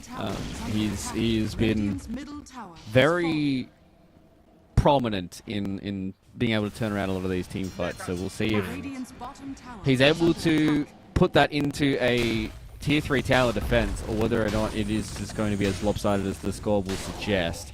It is not as fast it's as dangerous. Game 1. It's dangerous going high ground though, right? Like, Very you're going up against a Magnus, blink skewer back, always a factor. Of course, got the blinding light back as well. If you're able to lock them down underneath a tier 3 tower, maybe even a little bit of that multi-shot going on. But they don't actually have a glyph available, so the case. It's going to be hard for them. Now they're going to walk in. That is dead in the water, directly on top of the Keeper of the Light. So they will be able to at least deal with the anchor. You can hear Attacker starting to pump fake the ultimate. Sitting in the trees here, so they're waiting for a good opportunity. You really don't want to go on to Malik. There's a full pipe available. TA2000, Lincoln Sphere. Don't want to go on him either. Oh, a little bit disconnected. Tier 2000 goes out while Malik goes in, but still enough to be able to take that tower. They're just going to take the tier 3 and be happy with that. I think they've gotten vision of Kritos. They know exactly where the Troll Warlord is here. He's completely disconnected from his team. He's being caught out and he's being killed as well. He knew that the Battle Trance was only going to delay his demise, and at least he can potentially come back and fight in 40 seconds. They might not give them 40 seconds, though. Without the Troll Warlord, where's the damage going to come from? It's going to need to be, once again, the perfect RP into Skewer back, into Shockwave, into Epicenter, full Illuminate combination, and it just feels like a little bit too much. Yeah, it definitely does feel like they need everything to go their way. Kaori's going to go in. He's going to blink up directly onto the Keeper of the Light. Monster Kill's been found out. They do catch him out with the dust as well. Malik goes into the background. It's a big RP. Hits on a 2 big cause. But do they have the damage, though? It doesn't look like they do. The Ravage! It catches out onto Attacker. He doesn't get the Wombo combo he wants. And Omar's sitting in the back with his own stolen RP that he wants to try and use. It's actually a skewer, but it doesn't matter because the Riyadh Chefs are all into the fountain and they are all dead. They at least get the buyback here out of menu with Kritos coming back in. That was a nice save there from Kaori, but it looks like that is going to be the final chapter in this book of this series because PSG Quest are just dunking on the Riyadh Chefs. Yeah, a little bit slower this time around to be able to finish it up, but you saw glimpses coming through, but overall the cohesion coming through from PSG Quest is just on another level. Yeah, you can really just see the extra bits they've got, and now with the blink and the skewer in direct Kritos, he's going to pop that Battle Trance, but it's on TA2000. He doesn't care if he dies. The Aegis, and they've also got it just Shallow expired. Grave. Oh, that was huge. That could have been a pretty interesting death, but that's why you can see Noob had the presence of mind to get the Shallow Grave going out. They wanted to try and get some more done here with Omar in towards the tier 4 towers. He's going to pay with it with his life. So PSG Quest, they haven't finished looking for another skewer yet. And now getting caught out once again is Omar, and Own Me, they will just leave their Tusker to be the sacrificial lamb inside of the base. Right next to a creep wave, so pretty obvious. They instantly look to ping it out, so they're like, get the hell out of here. Even Attacker, he's 25 seconds away from being able to use the Epicenter, so just getting a little bit trigger happy there on the Riyadh Chef's side, but they're still in the game. Yeah, they wanted to kill. They got that dog in them. So they found out Malik, but they don't have the damage to kill. An interesting fight. I think the Tidehunter connection onto Attacker as he basically blinked in was a big reason why that went as bad as it did. You know, if Malik was able to be a little bit later, maybe we could have seen Attacker just come in with a wombo combo and actually killed the Dazzle. Because I think looking at this team, right, like you need to make sure you kill the Dazzle in these fights, because otherwise it's going to get to the point where he's just going to heal everybody up to full.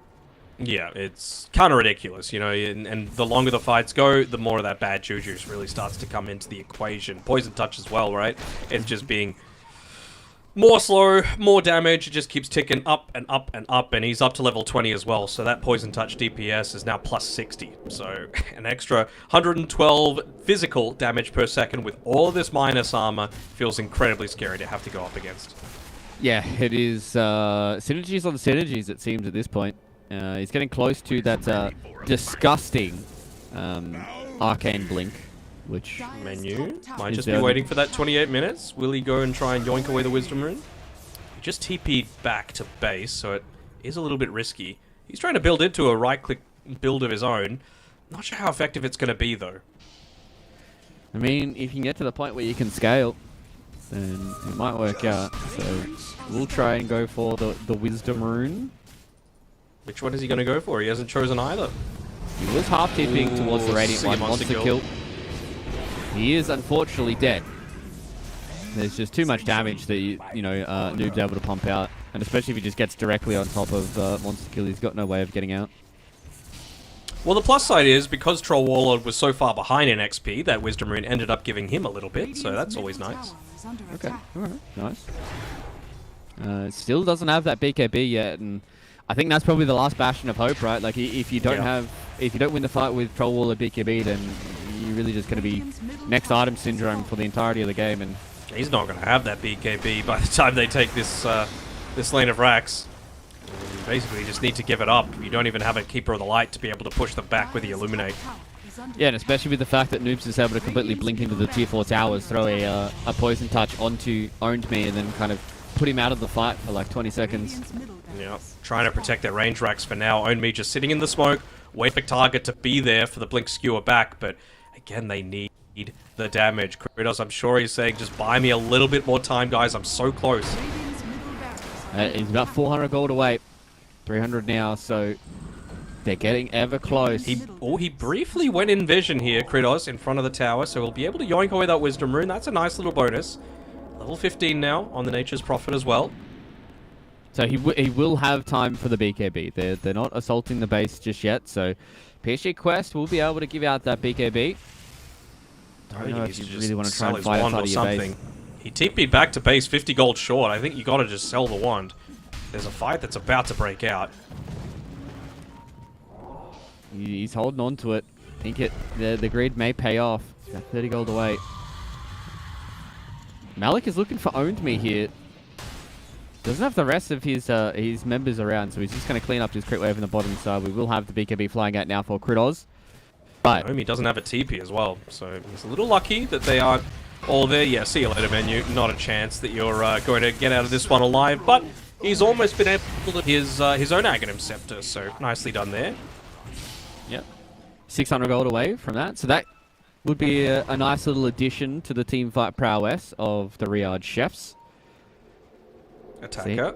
He's got his own Ags now, so a little bit of extra stuns coming through. Can be the difference when going up against someone like the Weaver, who, of course, a lot of his survivability does come of his time lapse, and he's going to avoid the Lincolns.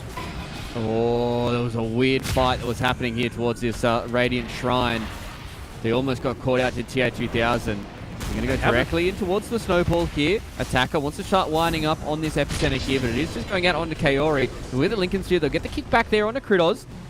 Nice sort of shallow grave as well. They're sitting in the back line here is Noob. They want to try and keep this Tuskar alive for as long as they possibly can. They get another They've delayed long enough for Malik to get here. It is all too hard for them to try and get these kills. And now Malik's going to go in. Dead in the water goes directly there onto Owned Me. They haven't used the RP yet. He's pump faking it. It's too hard for him to get close to anyone here, Matt. They're just getting kited.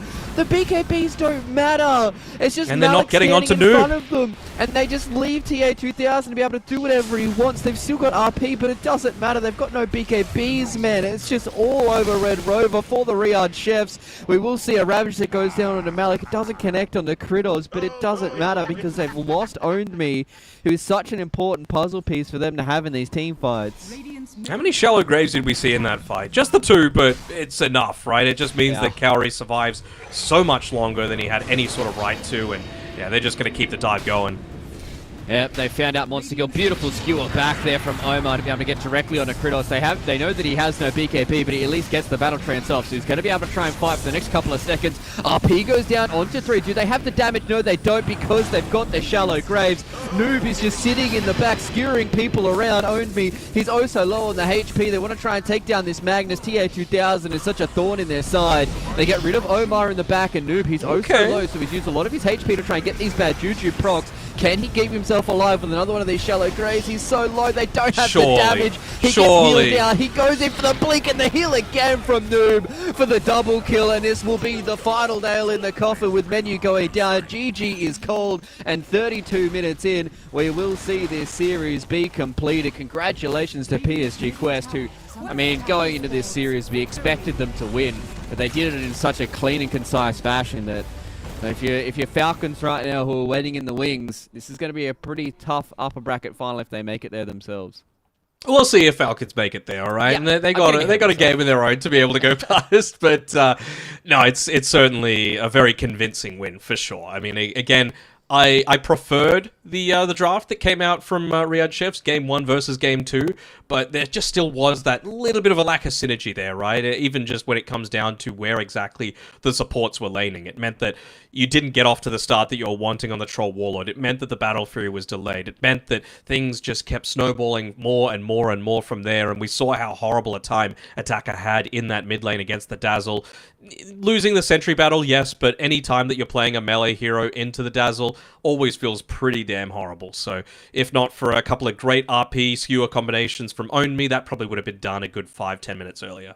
Yeah, exactly. It really did feel like that Owned Me on the Magnus was able to at least alleviate a bit of the pressure. But, I mean, this is the issue that, we see sometimes with some of these carries like Troll Warlord. It just, you don't get off to a good start and the hero just really is kind of just struggling because he needs quite a lot of these items to be able to be useful in these team fights. And if you're kind of on even footing or even behind a lot of these other carries like the Weaver, it is very, very hard for you to try and get into these team fights. So, a little disappointing there from the Riyadh Chefs not being able to really put up too much of a fight, but big props to PSG Quest, right? They go in towards this upper final. They're going to be waiting the winner of Winter Bears and Falcons, who are going to be playing pretty soon. Hopefully, I think that maybe their series may have started right now. I know there was a little bit of a delay in that series, so they're going to be waiting in the upper bracket final for them a little bit later on, which we're going to be covering a little bit later, which is going to be very, very exciting for us to see if those two teams do go head-to-head. But, Matt, before we say goodbye for the next 2.5 hours until our next series, what's your prediction for Falcons and Winter Bears? Do you think it's going to be a 3-mapper?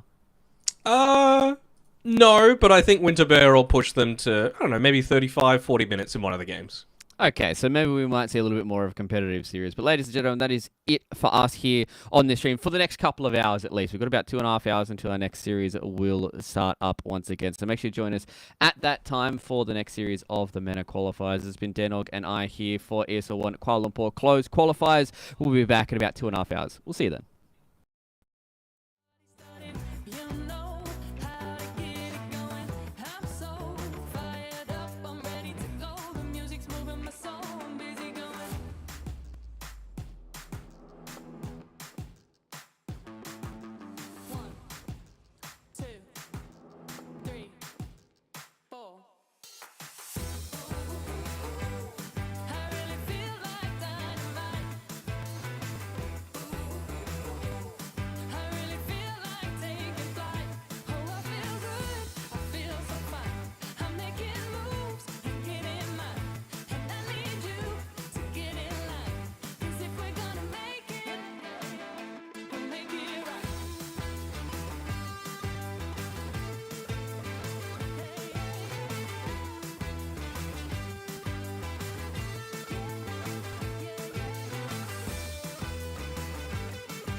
Am I wasting time?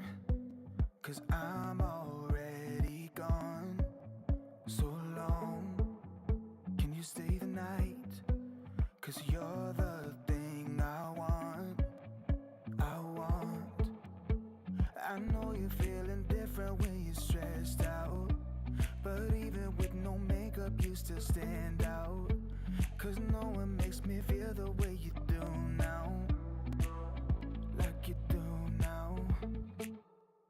The way that you move your body, you make it look like a hobby. Every time that you touch me, it's electricity. Things we discovered underneath last night's covers. Everything came so easy. It's electricity. Electricity. Whoa. It's electricity. Electricity. It's electricity. When it's late at night, I feel you on my skin. My skin.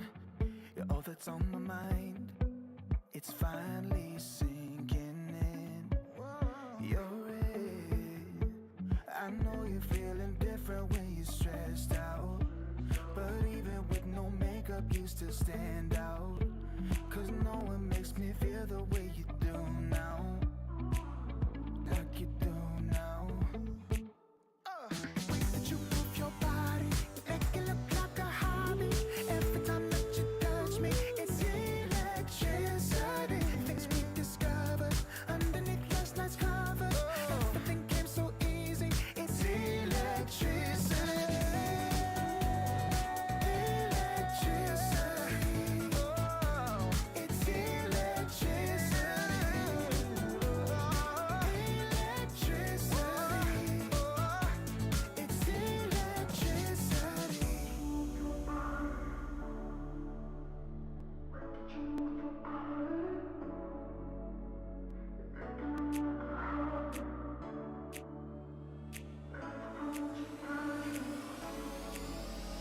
The way that you move your body, it make it look like a hobby. Every time that you touch me, it's electricity. Things we discovered underneath last night's covers. Everything came so easy. It's electricity. Electricity. It's electricity. You move your body. Electricity. You move your body. It's electricity.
am I wasting time? 'Cause I'm already gone. So long, can you stay the night? 'Cause you're the thing I want. I know you're feeling different when you're stressed out, but even with no makeup you still stand out. 'Cause no one makes me feel the way you do now. Like you do now. The way that you move your body, you make it look like a hobby. Every time that you touch me, it's electricity. Things we discovered underneath last night's covers. Everything came so easy. It's electricity. Electricity. Whoa. It's electricity. Electricity. It's electricity. When it's late at night, I feel you on my skin. My skin. You're all that's on my mind. It's finally sinking in. You're it. I know you're feeling different when you're stressed out, but even with no makeup you still stand out. 'Cause no one makes me feel the way you do now. Like you do now. The way that you move your body, you make it look like a hobby.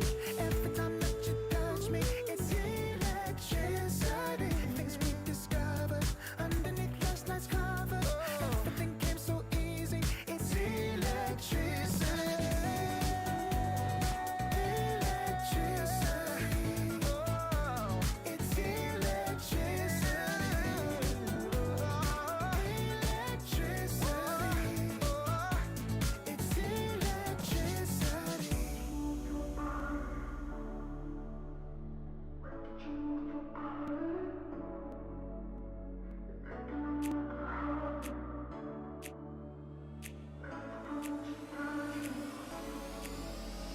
The way that you move your body, you make it look like a hobby. Every time that you touch me, it's electricity. Things we discovered underneath last night's covers. Everything came so easy. It's electricity. Electricity. It's electricity. You move your body. Electricity. You move your body. It's electricity.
time, 'cause I'm already gone.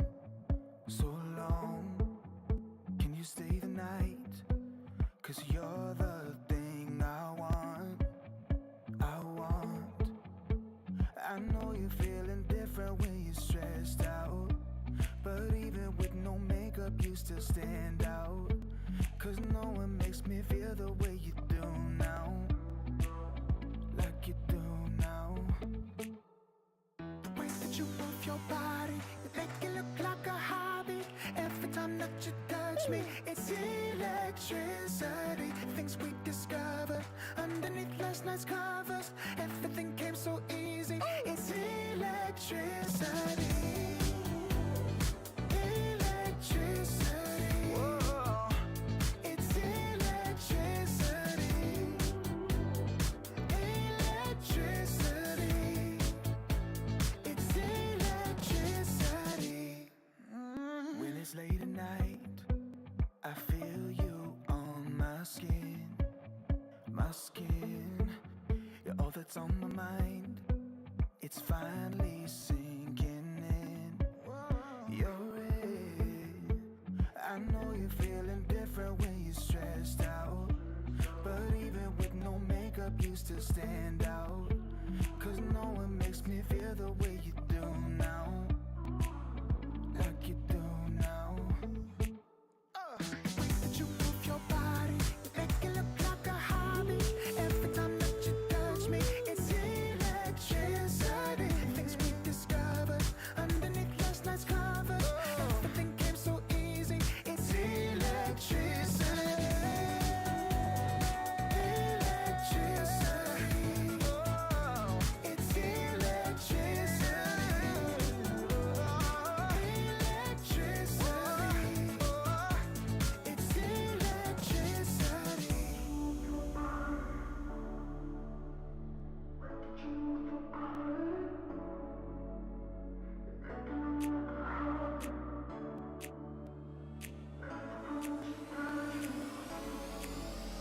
The way that you move your body, you make it look like a hobby. Every time that you touch me, it's electricity. Things we discovered underneath last night's covers. Everything came so easy. It's electricity. Electricity. It's electricity. You move your body. Electricity. You move your body. It's electricity.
Am I wasting time?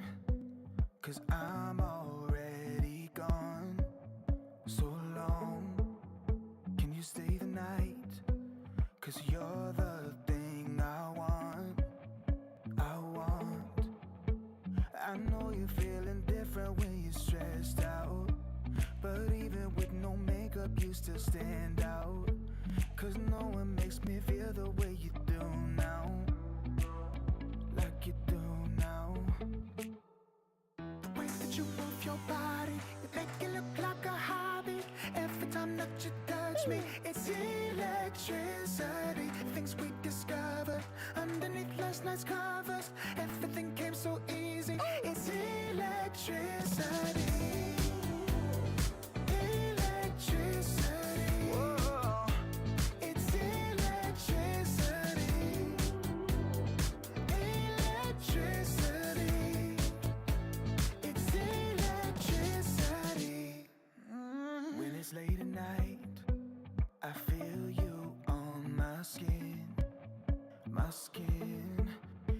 that's on my mind.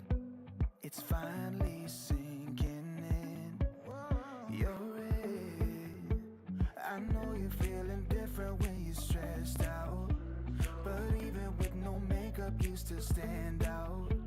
Cause no one makes me feel the way you do now, like you do now. The way that you move your body, you make it look like a hobby. Every time that you touch me, it's electricity. Things we discovered underneath last night's covers. Everything came so easy, it's electricity. Electricity. It's electricity. Electricity. It's electricity.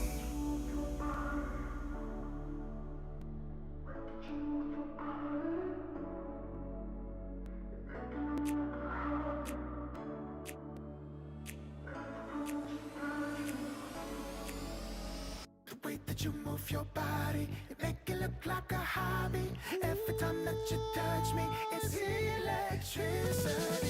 Things we discovered underneath last night's covers. Everything came so easy. It's electricity. Electricity. It's electricity. You move your body. Electricity. You move your body. It's electricity.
'cause I'm already gone. So long, can you stay the night?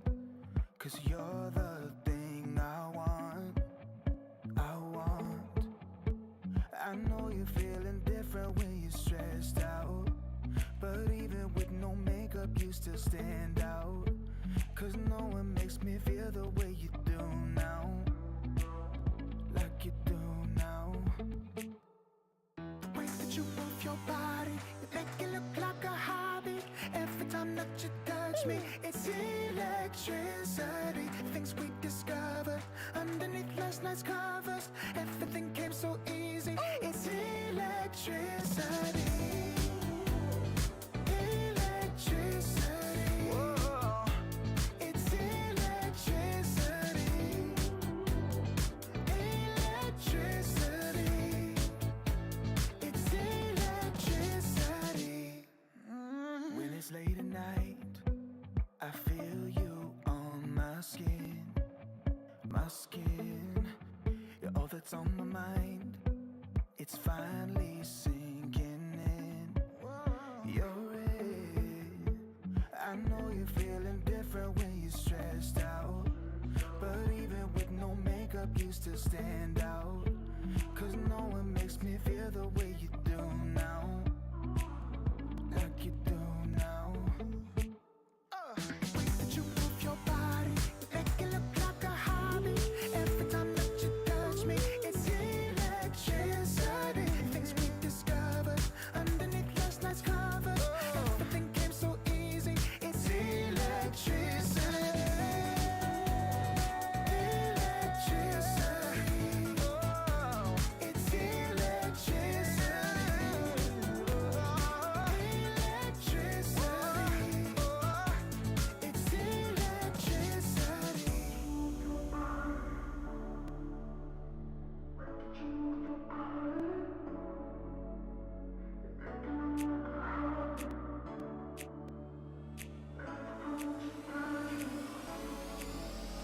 The way that you move your body, you make it look like a hobby. Every time that you touch me, it's electricity. Things we discovered underneath last night's covers. Everything came so easy. It's electricity. Electricity. It's electricity. You move your body.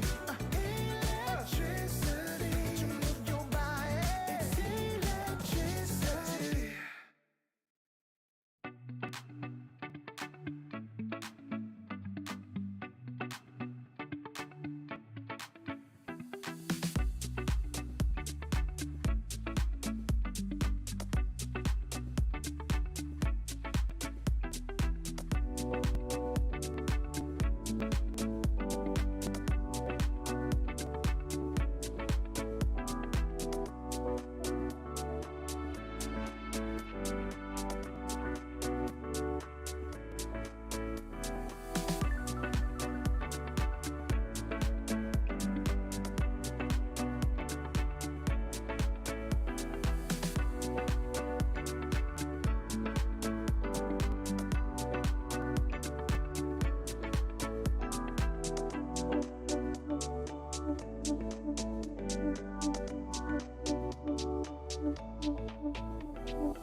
am I wasting time?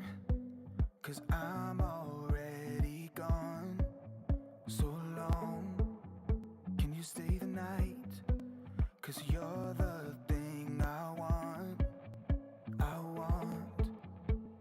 I know you're feeling different when you're stressed out, but even with no makeup you still stand out. 'Cause no one makes me feel the way you do now, like you do now. The way that you move your body, you make it look like a hobby. Every time that you touch me, it's electricity. Things we discovered underneath last night's covers. Everything came so easy. It's electricity. Electricity. Whoa. It's electricity. Electricity. It's electricity. When it's late at night, I feel you on my skin. My skin. You're all that's on my mind. It's finally sinking in. You're it. I know you're feeling different when you're stressed out, but even with no makeup you still stand out. 'Cause no one makes me feel the way you do now, like you do now. The way that you move your body, you make it look like a hobby. Every time that you touch me, it's electricity. Things we discovered underneath last night's covers. Everything came so easy. It's electricity. Electricity. It's electricity. Electricity. It's electricity.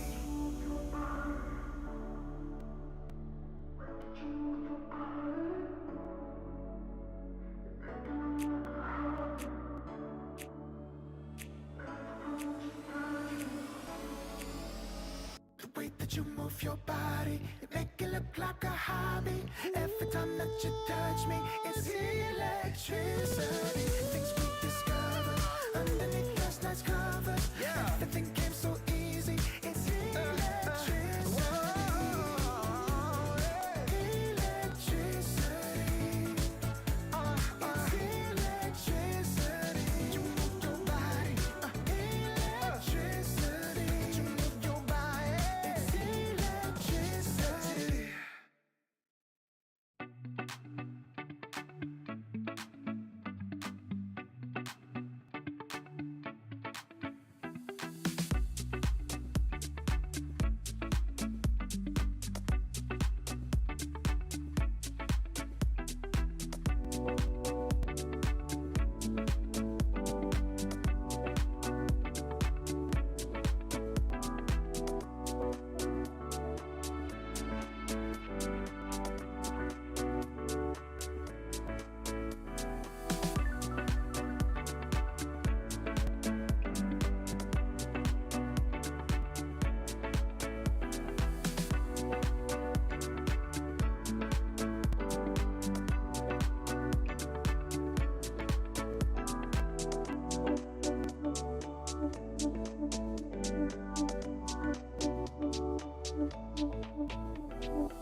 Am I wasting time? 'Cause I'm already gone. So long, can you stay the night? 'Cause you're the thing I want. I know you're feeling different when you're stressed out, but even with no makeup you still stand out. 'Cause no one makes me feel the way you do now, like you do now. The way that you move your body, you make it look like a hobby. Every time that you touch me, it's electricity. Things we discovered underneath last night's covers.